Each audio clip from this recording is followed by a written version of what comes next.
முதல்ல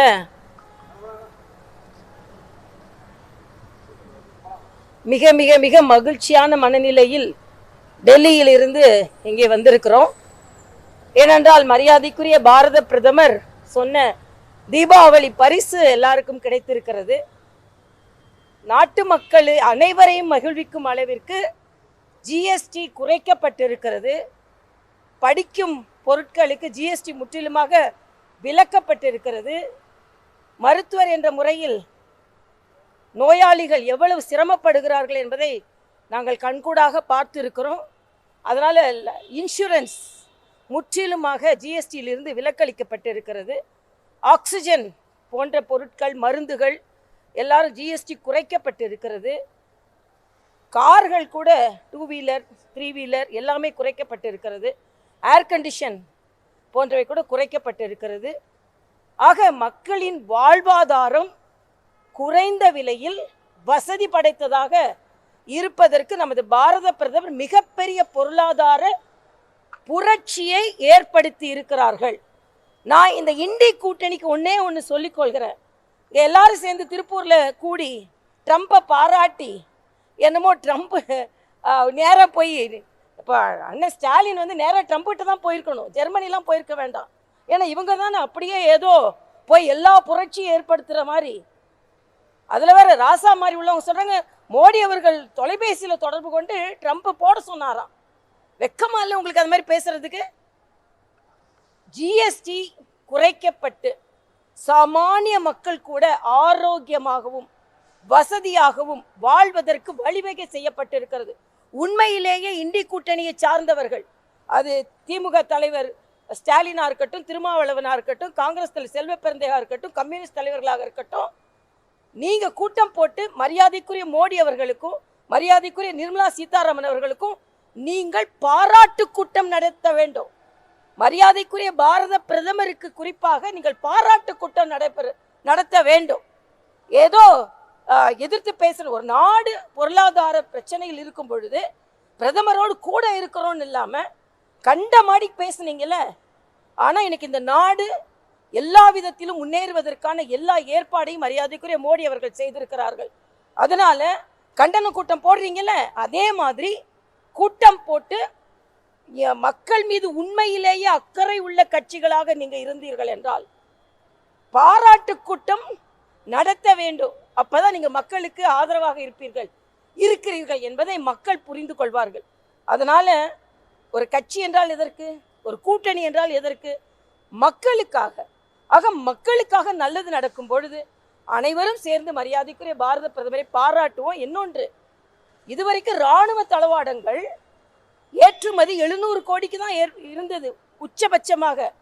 ஆனால் இந்த ஆண்டு மரியாதைக்குரிய மோடி அவர்களின் முயற்சியினால் நம்ம கப்பல், அதாவது உங்களுக்கு உதயநிதி தான் தெரியும், ஆனால் போர்க்கப்பல் உதயகிரின்னு தெரியுமா?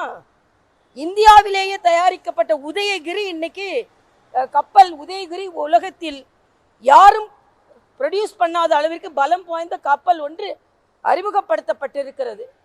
ஆக 700 கோடிக்காக இருந்த இந்திய இராணுவ தளவாடங்களின் ஏற்றுமதி இந்தியாவிலிருந்து 24,000 கோடிக்கு அதிகரித்திருக்கிறது. இதெல்லாம் புரிந்து கொள்ளுங்கள், இதையெல்லாம் மக்களுக்கு எடுத்து செல்லுங்கள். ஆக இன்றைக்கு மரியாதைக்குரிய பாரத பிரதமர் மக்களோடு பலமாக நிற்கிறார், மக்களுக்காக நிற்கிறார்.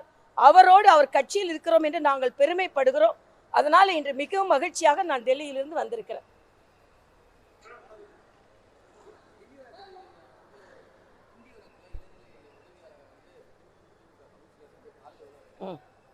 அதைத்தான் நான் சொன்னேன். அதாவது திமுக தலைவர் தமிழக முதலமைச்சர் ஸ்டாலின், அண்ணன் ஸ்டாலின் அவர்கள் இங்கே தான் வீடியோ போட்டுட்டு இருக்காருன்னு நினைச்சோம். வெளிநாடுக்கு போய் வீடியோ தான் போட்டுக்கிட்டு இருக்காரு. அந்த வீடியோவில் என்ன சொல்லியிருக்கிறாருன்னா, சமூக நீதி பாதுகாக்கப்படுகிறதா, நாளைக்கு பெரியார் படத்தை திறக்க போகிறாரா. இதானா? படம் திறக்கிறது இருக்கட்டும், ஆனால் ஒரு பட்டியலின சகோதரரை நீங்கள் காலில் விழ வைக்கிறீங்க. வேங்கை வயலுக்கு இன்னும் நமக்கு முடிவு கிடைக்கல. ஆக இன்றும் பட்டியல் இன்னைக்கு ஆணவ கொலைகள் நடந்து கொண்டு இருக்கிறது. ஆனால் நீங்கள் சமூக நீதியை பற்றி பேசுறதுக்கு உங்களுக்கு எந்த தார்மீக உரிமையும் இல்லை. அதே மாதிரி பெண்கள் விடியல் பயணத்துக்கு போகிறாங்களாம், குழியில் விழுந்து செத்துக்கிட்டு இருக்காங்கங்க, குழியில் விழுந்து சாவுறாங்க பெண்கள். ஆக நீங்க வந்து கரண்ட் அடிச்சு சாய் செத்துருக்காங்க வரலட்சுமி. ஆக இன்னைக்கு விடியல் பயணத்தை போடுறேன்னு வெளிநாட்டுல இருந்து நீங்க வீடியோ போட்டுட்டு இருக்கீங்க. அதே மாதிரி நாங்க வந்து காலனின்ற பெயரை நீக்கிட்டாங்களாம். காலனின்ற பெயரை நீக்கினா போதுமா? அவலங்களை நீக்க வேண்டாமா? சமூக நீதி விடுதிகளாம். இந்த விடுதிகளுக்குள்ள போய் பாருங்க எவ்வளவு சமூக அவலங்கள் நடந்து கொண்டு இருக்கிறது. அதனால சும்மா நீங்க வீடியோ போட்டு நீங்க எல்லாம் இனிமே டிராமா போடுறத மக்கள் நிச்சயமாக நம்ப மாட்டார்கள். மரியாதைக்குரிய மோடி அவர்களை போல உண்மையை பேசுங்கள், உண்மையாக நடந்து கொள்ளுங்கள். இனிமே இந்த வீடியோ போடுறது, வெளிநாட்டுக்கு போறது, சும்மா பொய் சொல்றது, இதெல்லாம் மக்கள் இனிமேல் நம்ப மாட்டாங்க. தமிழர்கள் ஆற தழுவினார்கள். அதைத்தானே மோடி அவர்கள் வெளிநாட்டுக்கு செல்லும் போது இந்தியர்கள் தமிழர்களோடு சேர்ந்து ஆற தழுவினார்கள். அப்ப மோடி வெளிநாட்டுக்கு போறாருன்னு விமர்சனம் செஞ்சீங்களே. இன்னைக்கு உங்க ஒரு மாநிலத்துக்கு இத்தனை, நம்ம மாநிலத்துக்கு முதலமைச்சர் போய் நம்ம மாநிலத்துக்கு முதலீடு வந்தா எங்களை விட மகிழ்ச்சியானவர்கள் வேறு யாரும் இருக்க முடியாது. ஆனா எப்படி வருது? மரியாதைக்குரிய மோடி அவர்கள் நம்ம நாட்டை பற்றி பெருமைப்பட அங்கே உலக வரைபடத்தில் இந்தியாவை பெருமைப்படுத்த வைத்திருக்கிறார். அதனால வருது. இதுக்கு முன்னால 4 வாட்டி ஆட்சி செஞ்சீங்களா? எத்தனை முதலீடுகளை கொண்டு வந்தீங்க? அதனால இனிமேல் நாங்கள் பலமாக மக்களிடம் செல்வோம். ஜிஎஸ்டி அதுக்கு ஒரு சான்று. அதனால மகிழ்ச்சியாக இருக்கிறோம், மக்களுக்காக நாங்கள் இருக்கிறோம். அதாவது நான் எதுலையுமே கருத்து சொல்லலை. ஏன்னா நாங்க இப்ப மக்களோட இருக்கிறோம். மக்கள் தான் மகிழ்ச்சியா இருக்கும்போது நல்லதை பேசுவோம். நம்ம